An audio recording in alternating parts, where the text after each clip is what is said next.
Do it. You never know, Trixie. You can stay if you're not going to be a butt. Or are you going to be a butt? He's going to be a butt, but we'll see. We'll see how much of a butt. Hello, welcome to the Real Horror Show podcast. I am your host, Samantha. Oh yeah, excuse me. Welcome to the Real Horror Show podcast, where we review horror movies from Netflix, Hulu, Shudder, and everything in between. I am your host, Sam Odie. And I'm your co-host, Stormy Skies. Trixie. Welcome to our podcast. Welcome to our podcast. Today we'll be reviewing Spiral, from the Book of Saw, which is a 2021 American horror film directed by Darren Lynn Bousmann, back for the first time since the fourth movie, which was a pile of garbage. He felt bad. He was like, I gotta go again. And written by Josh Stolberg and Peter Goldfinger.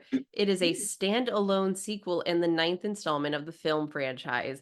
It stars Chris Rock, Max Minghella, Marisol Nichols, and Samuel L. Jackson.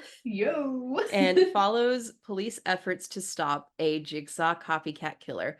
The original creators of this series, James Wan and Lee Winnell, as well as Rock and series veteran Kevin Greutert, serve as executive producers. Talks of another Saw installment began after the release of Jigsaw in 2017, with Chris Rock wanting to branch out into the horror genre. The project was officially announced in May 2019, with Rock polishing a script by Stolberg and Goldfinger. The rest of the cast joined in July, with filming taking place in Toronto through that month and August.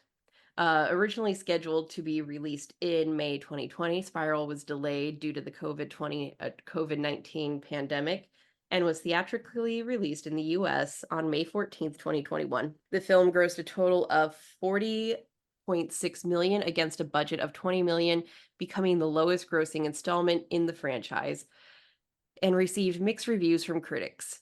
In 2023, it was followed by the 10th installment, Saw 10, a direct sequel to Saw and a prequel to Saw 2. And this is how we like to break it down. First, we discuss the characters and acting, take a drink of water. Then we move on to story and writing, followed by production. And then we like to discuss the real horrors this movie addresses. Sometimes they're serious, and sometimes we like to have a little bit of goofy fun.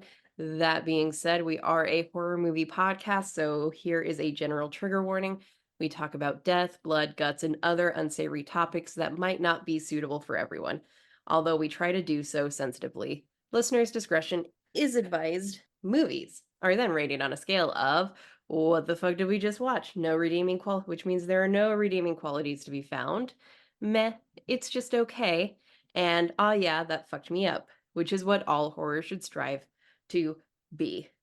Yeah. So, let's get started. So, I like Spiral. I liked it a lot. Did you like it? That's a good movie, man. I'm glad Bousmann redeemed himself after the travesty that was Saw 4. Saw 4. Let me remind myself. That was the one with the really messy timeline with not, was it Trap or is Trap Danny Glover? Tap Danny Glover. It was Rig is his name. Okay, Rig. Another double letter last name. But yeah, that was his thing. Something I've noticed, but I'm just not going to acknowledge on the podcast. Saw protagonists have really fucking dumb names. I know, they do. Except for Mark Hoffman, that's very generic. Jill Tuck, generic. But then you have Shank and Zeke and Tap and Rig and Zep. What's all the double letters, man? Just very weird names. Yeah. Eric Matthews. I thought this was a much better comeback to the Saw franchise than Saw 8, Jigsaw. Yeah. Oh God. Yeah. And we'll talk about more why I feel that way in the production notes, but just disconnecting it so much from Tobin Bell, I think really helped, because with Saw with Jigsaw, you know Mhm. he's dead. It's been 14 years. He's dead, but they still try and do this trap of, oh, is he alive? Right, yeah. Which is all kind of moot, just to justify bringing him back in some way. And Tobin Bell's always going to be connected to the Saw franchise. This is kind of his baby, even though he was hired to lay on a floor for 3 days in 2003, 2004. Yeah. He loves his character, but Spiral proves you can do a Saw movie without Tobin Bell coming back to actually be John Kramer. Yeah. And John Kramer's like in this movie. There's pictures of him. His Yeah. spirit is all around us. And they talk about him a bunch, it's Yeah. pretty cool. Yeah. So it was just a good way to revisit the franchise and the possibility of moving past John Kramer. 1 second, she's choosing to be a butthole. Yeah, no problem. The kitten is I have returned. Okay. okay, cool. We have a bag of clothes that need to go to Goodwill, and she was starting to claw it. Oh, yep, yep. They love a bag. Trixie, can you hear that? No, just nope. Okay, she's scratching at the door, so. Oh, okay, I can't And hear also it. throwing herself at the door. Oh, See, she can be in here. She's not a butt, but she's yeah. choosing to be a butt. When she's just laying here and perfect, she's fine, but she's feeling playful right now. She just woke up from a nap. Yep, of course. Yeah. So that's why I sound a little tired, as I was resting my eyes, but then right before my alarm went off, she came and laid with me, and you know how it Oh, goes. yep, and you're right. Just like I'll lay here for longer than baby. Yeah. Yeah.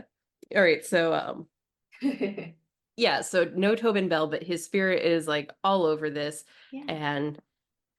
And with that, you see how his legacy can continue without it being directly connected to him. Yes. We don't have to do all these mental workouts to Right. create a new apprentice or how's everything connected back to John, which is where Jigsaw really failed Yeah. for me.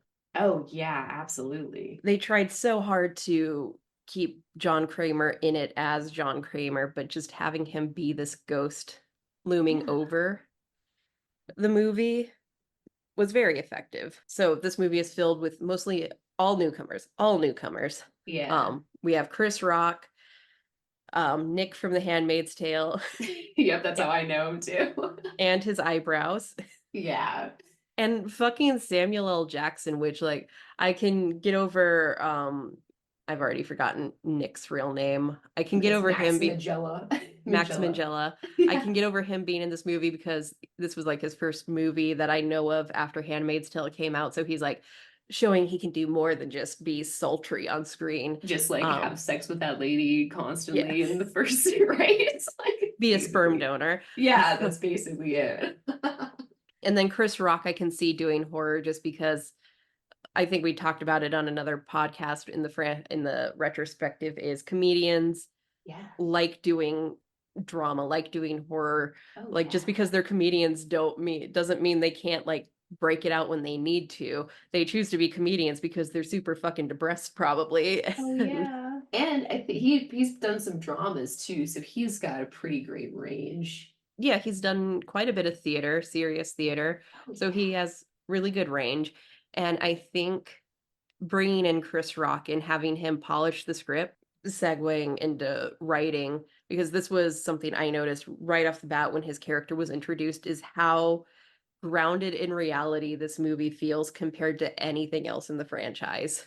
I know, right? I feel like I'm actually watching like Real I can people, actually relate to the movie, right? real people with like things going on in their lives. Yeah.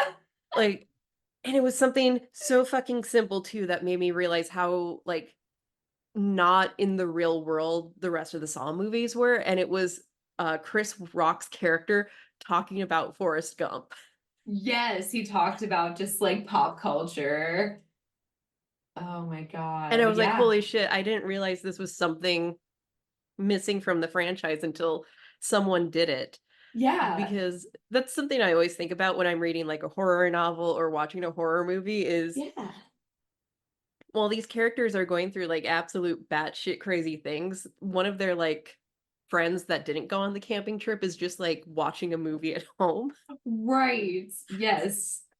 So it's real. In the Saw movies, it's like everyone's in the Saw bubble, Mm-hmm. and like no one can like penetrate it. So it's like the only thing that's happening is like the only thing on the TV is John Kramer stuff. The only thing you can read is John Kramer Yeah, stuff. everything is so centered on John Kramer. So having a character talk about anything that That's not actually John exists, that actually exists in the world was like, holy shit, these could be real people. Right, yeah. And like doing crimes that's like basic stuff like drugs and stuff, not like fucking uh other Saw stuff that's just like I don't know, traps and shit. That's like the only crime that happens is like a jigsaw traps. Oh my gosh. But yeah, basic stuff. Also, in the beginning they were celebrating like wasn't it like the 4th of July or something? I think so. Like an actual holiday that like other people know about that's like happening Mm-hmm. in the community. It's not Yeah, just like yeah, Jigsaw and the police. yeah. It's just, it's so crazy how something so small can ground a piece of anything. And I see all the time, like in the writer Facebook groups I'm in, where people advise against making pop culture references because you risk dating Dating, your yeah. work. And I'm like, eh, It anything can depends. Yeah. anything contemporary I write knowing that one day it's going to be historical fiction just by Right. Time anything. Like passing. Yeah. there's nothing that's truly contemporary because at the rate society's moving, Yeah. things change so much. So you really can't even, you probably shouldn't even reference like an iPhone or an iWatch Dude, I know. Or COVID or anything like that. or Yeah, like social COVID. media. Like don't talk about Facebook because it's already gone. No Twitter because it's renamed. Like you Yeah. can't do it. But it's still, there's still things that exist in our world. Just because they change their names and update or they're not like central to the public eye Right. anymore doesn't mean they won't be recognized. And Right. like anything contemporary I write, I do so knowing that one day it Hmm. will be historical. Like Yeah. off mic I mentioned I'm doing community theater again. I'm not acting, I'm just behind the scenes. Yeah. But the play that I am helping with is Steel Magnolias, and Steel Magnolias was a contemporary piece ish Yeah. when it was written in the late 80s, early 90s, Yeah. but now it is pretty historical. Yeah, definitely. Oh yeah. And just because, and you know what, if they don't understand a reference they can look it up. Absolutely. And I think that like Forrest Gump is such a classic film and like I hope Hmm. that everybody has seen it so that like you totally understand what they're talking about, right? Yeah. Like shit, I hope so. Yeah, like they're actually talking about the movie. They have opinions on the movie. Yeah, they do. They don't just like drop the title Forrest Gump. They have thoughts and opinions. Yeah, they do. They're like both like describing like what they like and dislike about it. Yeah. And it's so wild that that small thing Yeah, just made this movie feel so authentic I and know. real. That's a And I great know point. this is like a very mixed opinionated, mixed reviewed movie in the franchise, but like I thought it it was pretty worked. damn good. It Yeah. worked. I know. Go like going back to the fact that it's the lowest grossing movie in the franchise. Yeah. I'm not going to hold it against the movie itself because it came out pretty early in the reopening phase, Yeah. May 14th, 2021. Like, Yeah, dude, no one was gonna go. yeah, I can't remember the first movie I saw.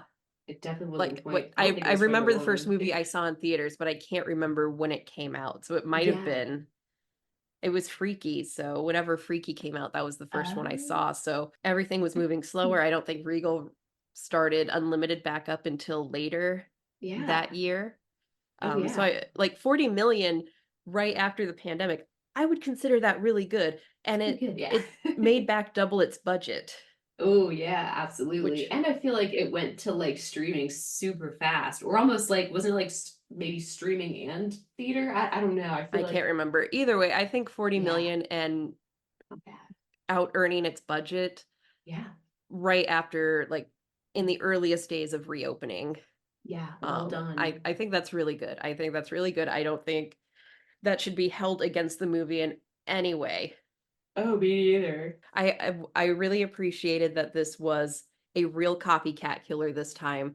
They Yes. didn't just fucking say, "Oh, well, John actually had another set of traps before the other ones in the other movie, and that's how." Actually, he's alive again, and someone took his Yeah. body out of his coffin again, you guys. Yeah, Like, because again, I feel like that once again grounds this more in reality yeah, because like he's fine, dead. fine. One Yeah. apprentice, fine. Two apprentice, fine.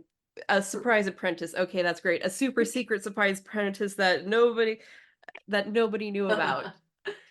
I'm starting to not believe you. Yeah, sorry to not believe you. And it's like what, like probably 15 more years in the future, you know what I mean? Yeah. Like, or 10, I Oh, don't even know. yeah. Yeah. Oh, I don't know if I've talked about it on the podcast yet, but I did see some justification for where what's his face would have been during the events of the predecessor movies. Oh yeah, Logan. the Yeah, Iraq guy. yeah, I texted you, but I Yeah. didn't talk about it on the podcast. Someone No. on Reddit theorized since he said he was in the military, he was probably over in Iraq during the events of the first 7 movies. So fine, Yes. fine. Yes. I'll allow it. It's Yeah. still stupid. It is. I agree. I agree. Yeah. Whatever. 7 movies. Well, I guess Yeah, 7 movies is like one day. that's tr- that's true. 7 movies, but in reality, it was like a week. A week. I was gonna be like 7 days. That's a long time. I'm like, wait, no, like 3 or 4 movies were like at the same damn time. Yeah. Oh, Jesus. Okay. Anyway. Anyway, so the movie follows Chris Rock's character, who is a cop who's trying to kind of follow in his dad, Samuel L. Jackson's legacy Yeah. of who was the former police chief. His cop character is kind of controversial because he ratted out a dirty cop, which really shouldn't be a bad problem, but we all know how the police force is, and if you rat out one dirty cop, no one feels like they can trust you in the police force, which is stupid. Just don't be a dirty cop, Mark Hoffman. Right. Yeah, Mark Hoffman. So Zeke would have hated Mark Hoffman. Yes, he would have. Oh my God. He The gets a new dirtiest of them partner all. played by Nick. um Nick eyebrows guy Max. who who is just really happy to be on the force, and he just can't wait to help, and Can't wait uh to get the bad guys. he's gonna get the bad guys, and Gonna get they get them. called down to a crime scene. A bum got hit by a train. They get down there, and Zeke's like, "This isn't a bum. Bums don't That's wear Fitbit. Fitbits." Ooh, no, they don't. And so while they're trying to ID the body, which is just ripped apart, they get a box at the police station with the rest of his mouth so they can do a dental ID, and it comes with a tape, and we get a brand new Jigsaw voice, which is another great touch that really threw me off in the beginning. Yeah, how about that? It's not John Kramer It's not anymore. John Kramer. And it's And not dude trying to sound like John Kramer. yeah. Yeah, it's a It's real just copycat killer, which is probably the most likely thing that would happen in this situation instead of John Kramer having 15 apprentices he and was like a training. thousand tapes that are pre-made. Yeah, like how convenient is it that John Kramer found 10 people who weren't grossed out by what he was doing? Right. In like the same town. Yeah. Or, once he revealed himself to them after letting them out of their traps, they didn't immediately go to the police. Yeah, or like run away. They're like, you know what? I will join you. It's like, excellent. Usually most do. Yeah. It's like, Uh, okay. Everyone's fucked so, up. yeah. So the tape ends with a spiral, and Chris Rock recognizes the building that the spiral is on. And my question, even though we've watched 8 of these movies, is what is the spiral super important to Jigsaw? Like, I think I'm not really sure, but I'm guessing that like with his legacy, the Billy puppet that was always that at like the scenes have like the spiral cheeks and that that's one right. I was trap. trying. I knew it had Yeah. something to do with the puppet, but I couldn't like envision the puppet in my head. So I forgot what the. I could have just Googled it, but I didn't. Yeah, and I think Okay, Max yeah, at yeah. the end of the movie like talks about the spiral and why it was significant to John Kramer, and I think he like quotes John Kramer, so we get a little bit Okay. of that later. Yeah, Yeah. Okay. Okay. So he did the that's swirl. I get it now. I knew it had something to do with the puppet probably, but I didn't Google it. It's okay. um Just the swirly so whirly. they connect the spiral back to Jigsaw and they're like, "Oh shit, a fucking Jigsaw copycat. This is going to Nuts. be a pain in the ass." Yeah. And Chris Rock goes home after they figure out the body is one of their colleagues. And Yeah. It's like his buddy. yeah, it's his buddy. We find out Chris Rock's home life is a mess. He goes home, and his dad, who is also his landlord, is waiting for him. And hearing Samuel L. Jackson talking about Jigsaw is like the true mind trip of this movie. It is cool. He might be a Saw fan. I Maybe wonder.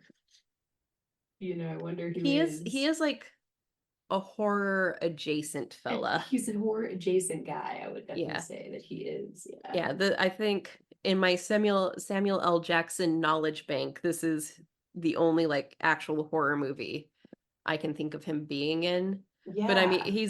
he's done a lot of Quentin Tarantino, and Quentin Tarantino is also a Yeah. horror guy adjacently. Yes. Yes. Like all of his work can be broken down into horror tropes Yeah. in some way. Absolutely. In my opinion, I think his only like true horror film I can think is the one I love, Death Proof, the Oh car one, yeah. the Uh-huh. car one. I Yeah, fucking the love car that one, one. Death Proof. You got it. I love that one, and it sucks that if it's in the actual proper grindhouse package, you have to fast forward through the zombie one, Oh, the I know. It's not my Rodriguez favorite. one. I don't like that one that much. I know. I know. I love Death Proof. I thought I Yeah. was the only one that liked that one. No, It's so Death Proof has a lot long. of fans. It's so good. Like I don't know if it has a lot of Tarantino fans because I feel like it's kind of a deeper cut for Tarantino because it was released with the Grindhouse package. I know, but I freaking It's loved it so for good. some reason. It's so good. I love the dude that's in it too. And like it's just so different Oh, from yeah. like his usual stick. It's so like small in scale and it's tense and I love just the car going zoom. Yeah, and like, ugh, it's so cool.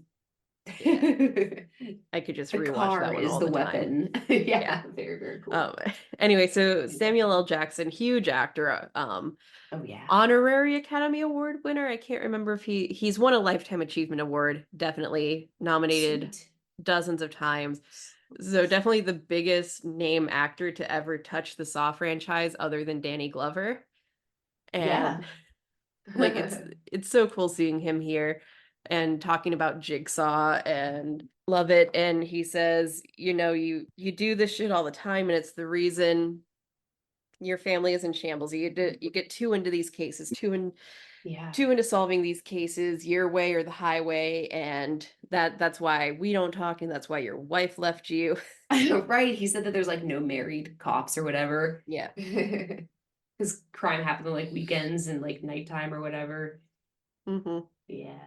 So this is also the first movie in the franchise where the traps aren't the focal point. Since we're truly in the cop's perspective and not a Hoffman cop perspective, Yeah. um, we're just seeing the aftermath of these traps, and then it flashes back briefly to what the trap was. And it's becoming clear as the victims rack up that this Jigsaw is killing cops in this Yeah. department. Yeah. He is punishing the cops in this department. And um Chris Rock is trying to put the pieces together, finally figures out it's his new partner, his bright-eyed, cheery pal who's doing it. And he goes to find him, and his dad is already there. Or we know his dad is already there. His dad's been called to the warehouse where the Jigsaw killer is waiting for him. And so Mhm. Chris Rock is rushing to save his dad. He finds his new partner, Shink, which kind of sounds Yeah, like Shank. snake. Shink, which kind of sounds like snake. How clever. Ooh, yeah, very clever. Almost sounds like Jigsaw. Very clever wordplay. Um, so Chris Rock puts it together, and it turns out, was it his dad that was killed by the dirty cop, or his dad that was the dirty cop? His dad was the dirty cop that decided everyone was gonna work under Article 8 or whatever it was, which Mhm. allowed cops to like literally like do whatever they wanted to keep the streets clean. And that's what the problem was that he didn't know. Okay. Yeah. Okay. So, So he like called th- the shots. yeah, this was all a ruse for Nick to shink, shink to Yeah. avenge his father. And he's like, "Do you Yeah. know how fucking hard it was to like get to this point? To like This be was your partner. Yeah. Yeah, this was all for you." And Chris Rock is just like, "Where's my dad? I'm here to save my dad." He's like, well, I'm And obsessed with you. yeah. And so Shank reveals his dad rigged up in his trap. And just as the SWAT team is breaking in and Yeah. they catch Chris Rock and they think Chris Rock is behind it, and Shink escapes, much Yeah. like any Jigsaw fan. Yeah. He Jigsaw man. escapes. And Making tragically, shoot. and the SWAT team is fucking stupid. That was my fucking Oh note was, yeah. do they not have eyes? Because Samuel Jackson is being puppeted by the Jigsaw trap to like machine gun them all down.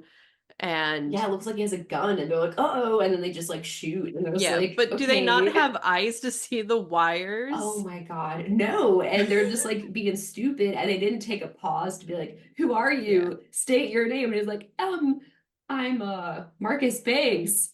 And they're like, oh, Yeah. Marcus, okay. This is So that was obviously we're not gonna kill you. Yeah, so Oh that was God. stupid, but like Yeah. also I guess they were about to be fired at, but they're wearing bulletproof vests. If I they took a know. second, they could have dodged One probably. man. I know. Like jigsaw traps are meant to be solved, although I don't know if his were, You know what?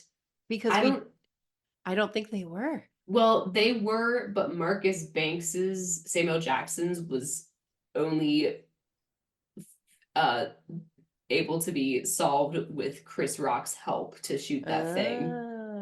But he Okay. also had to like stay there and help him. So it was like a double trap. So he had to shoot the spiral thing to get him down.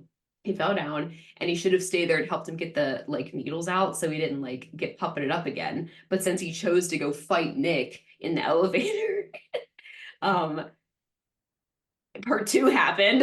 So I was like, no. Mm-hmm.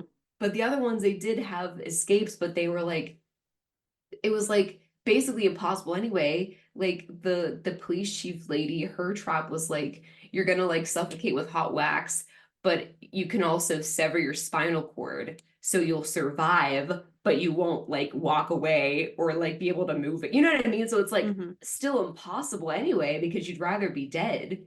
Yeah. So they were fucking wild traps.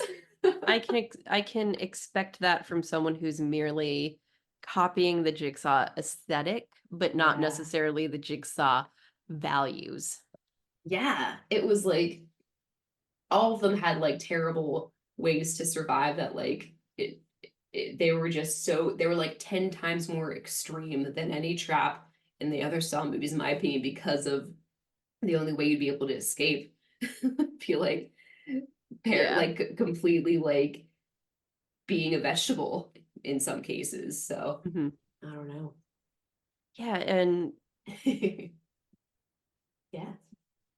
breaking away from just story summary to story analysis, I Yeah. stand firm in my comparisons to Seven, since we're just Yeah. seeing kind of the aftermath of the traps Yeah. and Yeah. solving a mystery. And I liked it a lot, and It was I think it great. worked. And we we did get Hello Zep, or like something that sounded like We Hello Zep did. at the end of the movie, like a No, new we got remix. it. Okay, a Yeah. new remix A new that it remix. took me a Yeah. minute to recognize. And again, that was something that was missing from Jigsaw. I And know. that's just such a great way, if you're even if you're not going to have John Kramer in this movie, having a like new remix of Hello Zep is Yeah. the best way to tie this into the franchise and really hone in that this is Jigsaw's legacy that's being carried on right now. Right. Even if we change Exactly. the puppet, even if we change the voice, he is the reason that this is happening. He Yes, is the exactly. inspiration. He is the inspiration. Absolutely. What did we think about the puppet for this one? I thought it was very cool and different because it's a modern movie. We need to see something a little bit different, something Hmm. a little bit more. I don't want to say high tech, but it was like just videotaped. And it did still have the pig mask, but it was Yeah. just a different. I don't know. I liked it. I didn't dislike it. Yeah, I like What do so you the think? Billy puppet Yeah. felt like something from John's childhood. Yeah. It was a very old toy, and since this killer is in no way tied to John except knowing who he is and Yeah. studying his methods, Yeah. it makes sense that the doll would be something more connected to his childhood and feel a little more, I Yeah. guess, 70s and 80s. I don't know how old You're right. Mangella is. Yeah. Yeah, I don't know. It looks like he's 38 years old today. So back then he would have been, yeah, 80s, 90s. Yeah. So it makes Yeah. sense that it would be a different puppet that feels more connected to this Jigsaw killer. And I like that it was a marionette. That was cute. Yeah, that was cool. Who doesn't like a good old marionette puppet? Exactly. Only losers don't. Jigsaw haters. So yeah, I thought the story was solid. Do like that because the Saw franchise has always been connected to the police department and detectives. Always, yeah. So I liked that we Yeah. really got that in this one, and good detectives feel Yeah. feel like they're good at their jobs and exist within the real world, and it was well done. It It was well was, yeah, I thought it was. When the first time I saw it, I was like, wow, this is like really pretty good. I wasn't sure what to expect, and it was Yeah, just so refreshing, but exciting, of course, still. exactly. I guess Darren, moving on into production. If it yeah. seems like I'm rushing through this, blame Stormy. She has COVID, and I don't want to tucker Oh, her out too much. no, thank you. I appreciate that. Yeah. Yeah. Okay, so production is where I took most of my notes while I was watching instead of movie notes. Okay, sweet. So first of all, this movie is super nice to look at. There's a huge departure from the green hue that Saw Oh, directors fucking love using. I The warm know. tones really highlight that there's a heat wave happening at the time of this movie, Yeah. and it just it was so nice not seeing the green and blue hues that we're used to with the Saw franchise. It was refreshing, It was. and I feel like those hues kind of date the older movies in a Yeah, way, I and this kind of agree. brought it more into the presence. Yeah, definitely. The Present. present. Oh yeah. The Kind of gore looked presence. really good. The what? The gore looked really good. Yeah, yeah. Oh my The God. How the about that? body It was like parts, unbelievable. it looked super good, Jeez. super expensive. I know. I was like, oh my God. Darren Lynn Bousmann returned. Oh, thank So goodness. He was I great. was surprised to see that it was Bosman when Yeah. I was writing these notes because Saw 4 just didn't look good. It didn't play good. It wasn't very good, but you know, he got to do something super different in this movie. So maybe he was just tired. He had done 3 of the movies at that point. Yeah. So he was Two, probably just three. fucking Yeah. bored. Yeah, exactly. One, two. Yeah. He didn't do one. Well, He did you didn't do Juan one. did one. One did one, and then two, three, and four. Yeah. Two, three, four. You're right. Um so finally getting back to Tobin Bell. Yes, This really Tobin could Bell. have gone into casting, but I Yeah. wanted to lead That's up to it because yeah, that's okay. there was a lot of discussions about how to do it. Yeah. So bringing Tobin Bell back was highly debated up to the last day before filming started. Oh. However, Bosman was committed to making this a true side story and not just the ninth installment to the franchise. Yeah. He didn't care for the way previous installments were constantly flashing back to John Kramer and felt like it did a disservice to the movies, which I completely agree with. Yeah, I agree too. Oh my God. Like I think what Exhausting. 5 through 7 were probably fine with doing it, but 8 was just a Oh, stretch. It was it it was. was it was milking it at that point. It And was. love seeing Tobin Bell come back. I loved Saw 10, but the man is only getting older. You can't keep flashing back to him. I know, like, geez, give it a rest. I'm only allowing Saw 10 and him being 20 years older than he was when the movies began because he has cancer. So of course he Yes. looks frail. This looks old. Yeah. Yeah. Uh, so Tired. like I love John Kramer, but at some point you just gotta let Tobin Bell have a break. Yeah, just let him have a freaking break. You can only convince me he's younger by putting a backwards cap on him one time.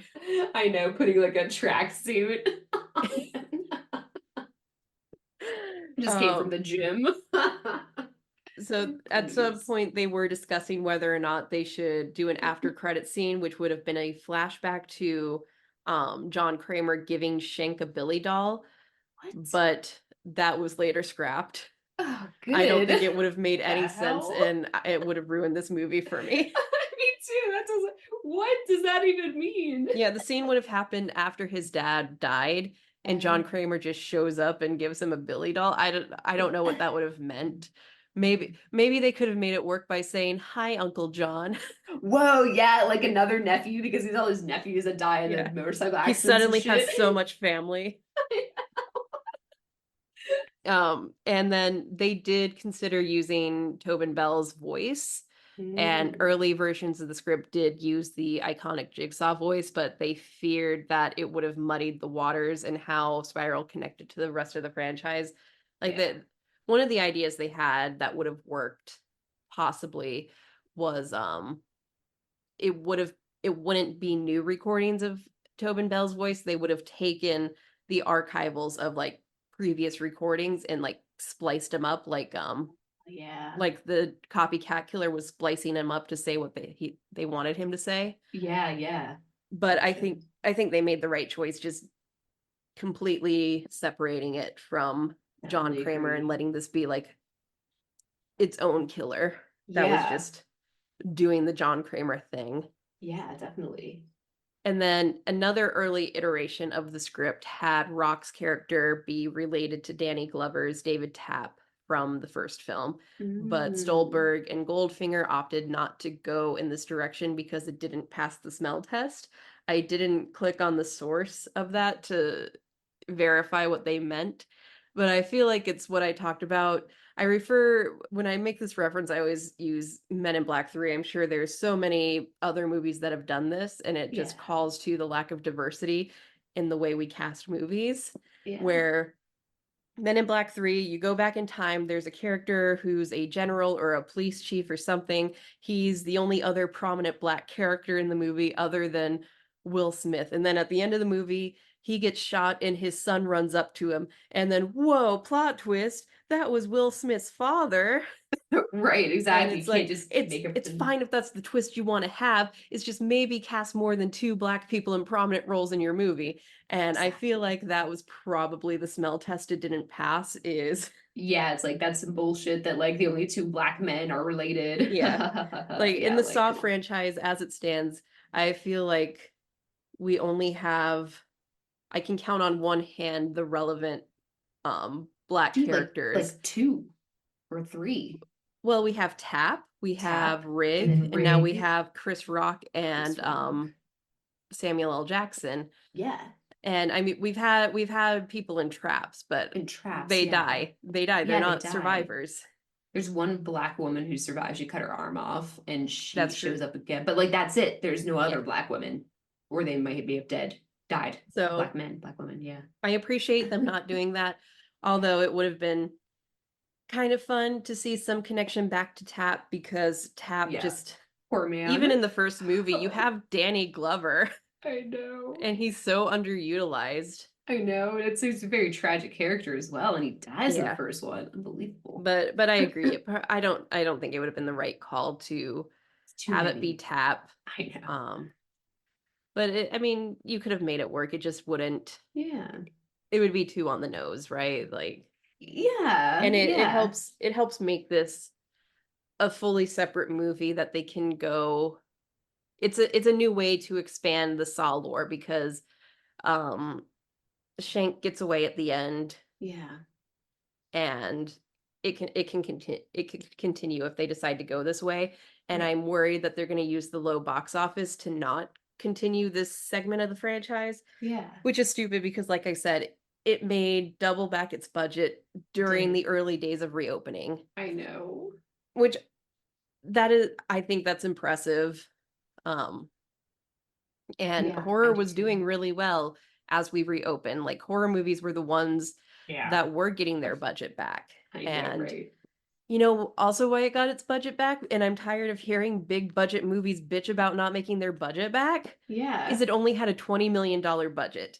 Yeah. Why does the new Ryan Reynolds children's movie need a $120 million budget? Because they Jesus. won't cast voice actors. They need to get A-list actors to Oh voice all my these animated God. characters. Stupid. You Children, can't even tell. you can't tell, and children do not care They don't about care. A-list actors. They No, but just want to feel wonder for 2 hours. I know, right? It's that. Oh my I gosh. wanted this. We're not an animated movie podcast, but I did watch a good Lindsay Ellis essay video about this direction that animated movies have taken with casting A-list actors instead of voice actors Yeah. for these roles. And it really started with Robin Williams doing the genie in Aladdin, and Mm-hmm. that just kind of started the whole trajectory of casting Ah, A-list actors. But kids don't that give a makes shit. they Kids don't give a don't give a shit. shit. They don't know who that is until they're Yeah. older.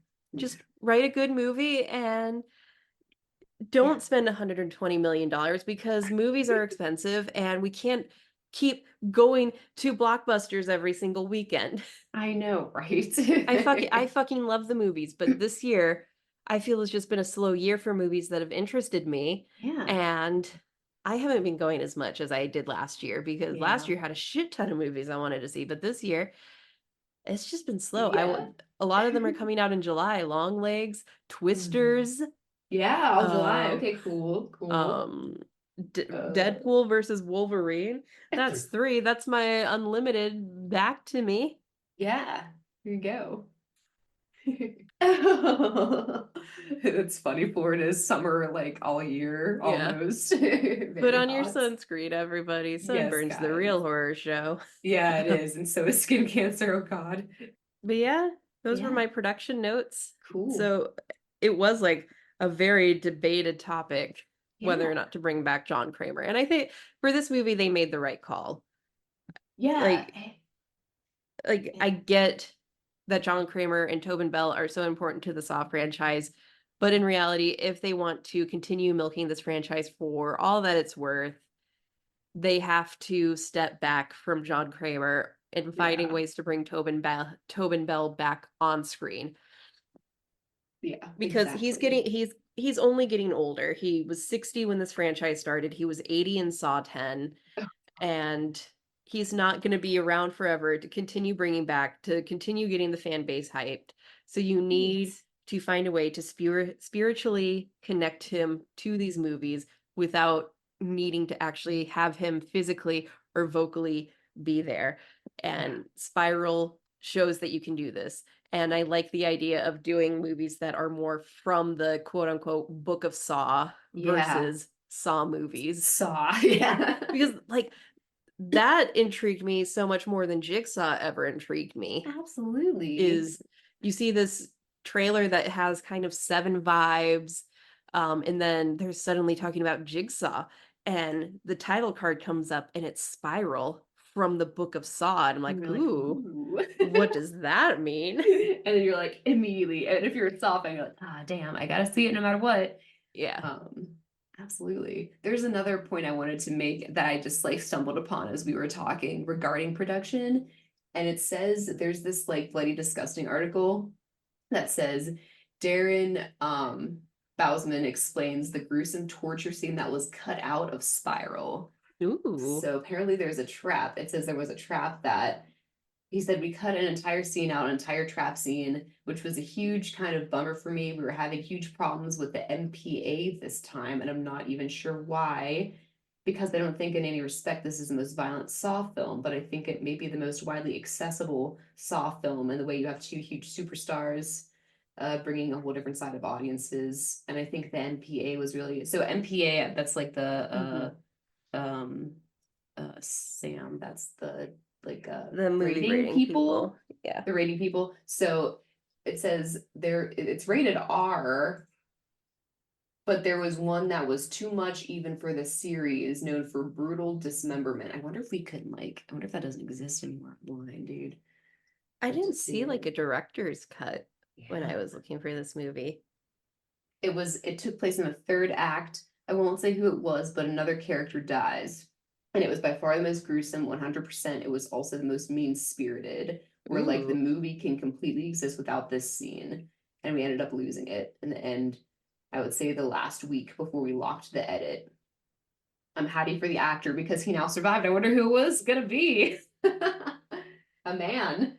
Now he I can come wonder. back if there's another one. Hmm. I hope they do more movies like Spiral in the franchise because this movie is also enjoyable, I think, for people who haven't seen the other 8 Saw movies Yeah, for sure. because John Kramer is just a ghost. He's just a ghost.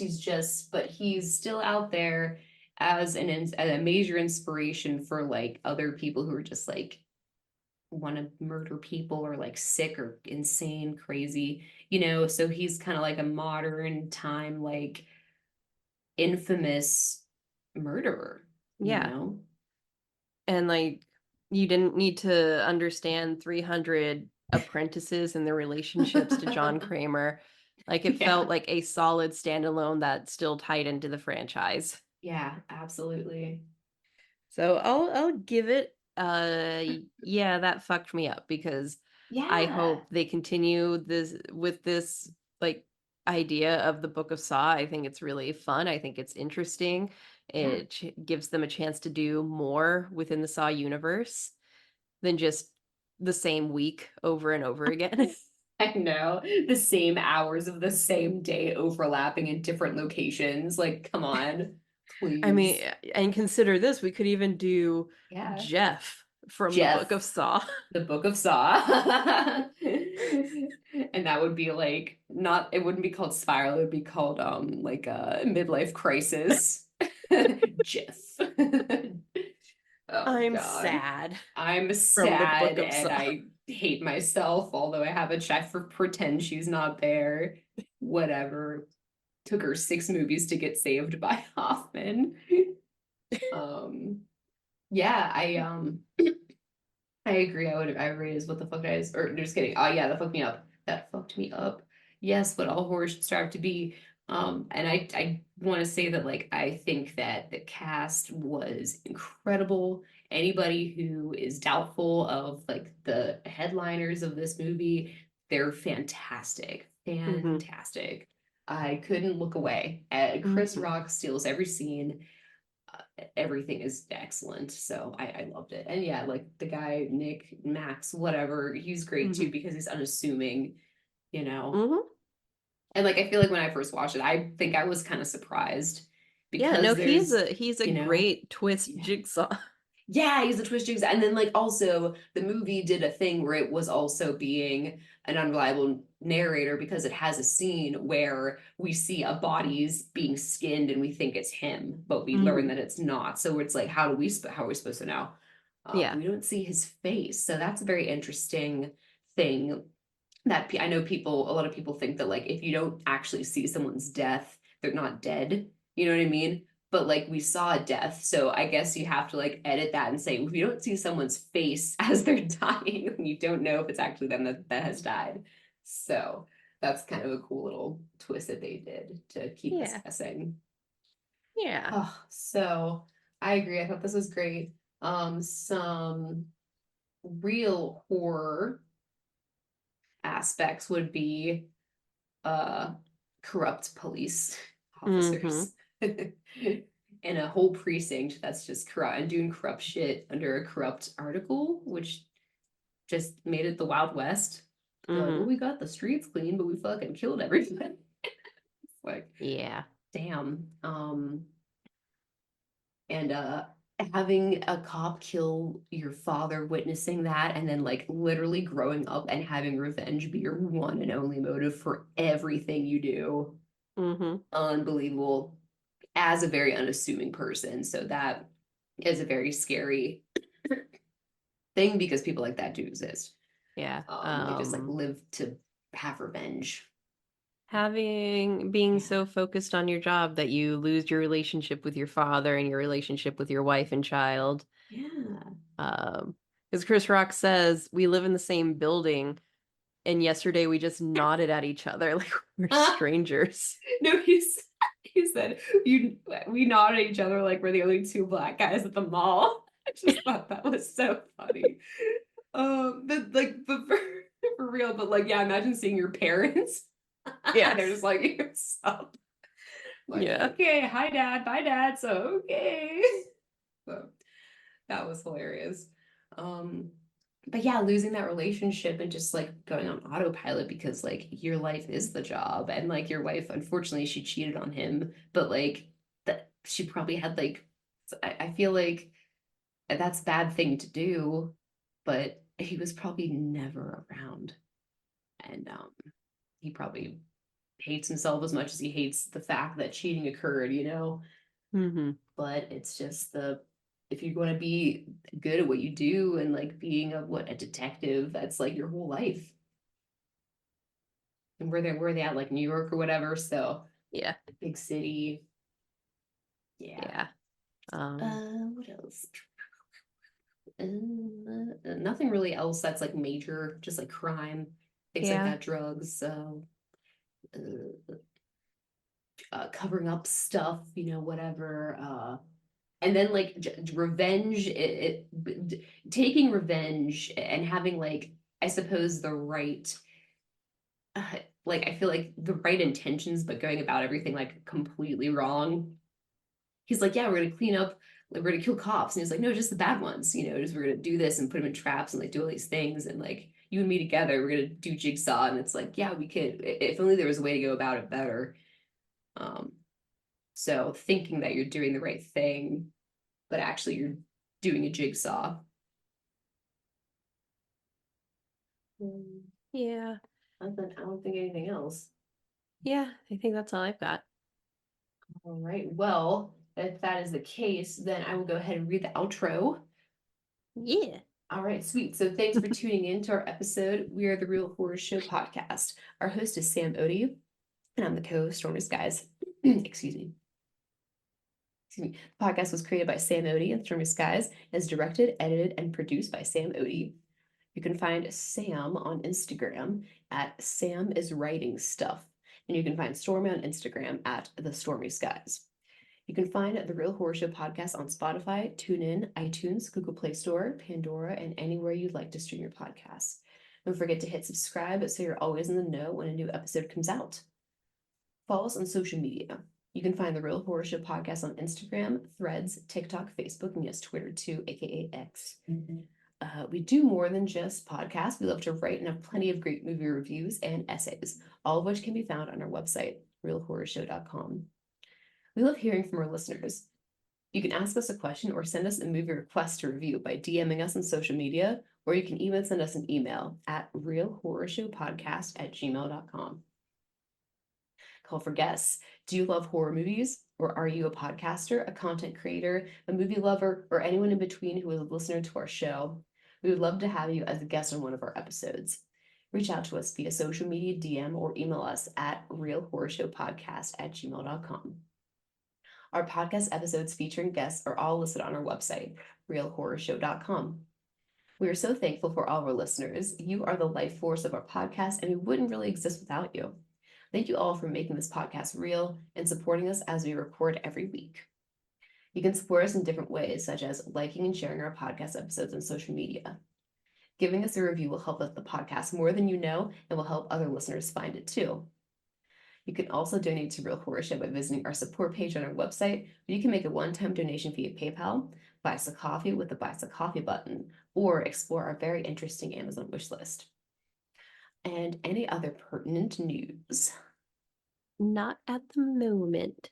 No, but the only news is we have one more Saw movie to go. Yeah. Do That's you so want to skip yeah. the mini show next Friday and just do Saw 10 since I'm going to be in London Yeah, the following week? Sam, when do you depart for Europe? I leave on June 8th, so we can record Damn. Okay, that Friday and I'll just for rapidly sure. edit it so it can go up on Wednesday while I'm gone.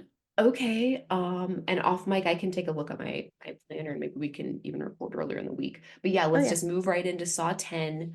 And then after Sam gets back, we're gonna start a whole new round of movies and a whole new round of a TV show, you guys. So Yeah, we'll get pick ready. our next Mike Flanagan show to watch, which Hell yeah. it's amazing we decided to do a Mike Flanagan rewind for the mini Yeah. show because he is now directing, writing, and producing the next Exorcist movie. That's freaking awesome. It's probably gonna be freaking sick. It's gonna be so good It's gonna be good. because Wasn't there just an Exorcist movie? there Was there one? was, and I think I Like talked about it that? on one of the mini shows because Yeah. it was not good. David Yeah. Gordon Green did Halloween 2018, which was pretty good, did Yeah. Halloween Kills, which was pretty good, and Pretty I am the good. only fan of Halloween Ends. You're But right. maybe David Gordon Green isn't Should very good at directing horror. Maybe he just got lucky with two Halloween movies and yeah. um since Yeah. Exorcist Believer was a That's it. critical and box office failure, they're not moving forward with his new trilogy. They Oh, scrapped that and Mike Flanagan is on board and it's really exciting because Mike Flanagan has said the original Exorcist is why he loves horror and got into filmmaking. yeah, So, amazing. Yeah, some he's people just probably shouldn't pivot that hard to The Exorcist, A Green. yeah. So, I think he's going to write an absolutely hauntingly beautiful Oh, Exorcist movie if his Hill House anthology series is it's good. anything to Yeah. his house anthology House. series, Yeah, because his there's two house trilogy, houses. There's manor and house. There's house and then manor and and then House of Usher. mass. I think House of Usher, House of Usher, Usher. Yes, we you're could right. You're probably right. squeeze that into the Hell anthology yeah. series. Damn. Well, we already have to check that off, so I can't forget that we just did that. Yeah. So we So, already like dipped our toes into the Mike Flanagan rewind. I love that we're yeah. calling it a rewind. Yeah. Um, cool. Well, yeah. So once Sam gets back from her trip, then we will freaking start our summer off right. Yeah. Our outro song is called Creepy Doll by Jonathan Colton, and he can be found at jonathancolton.com. Thank you, fuck off, and have a swell evening. This is Real Horror Show signing off. Bye. Bye bye. And there's a creepy doll that always follows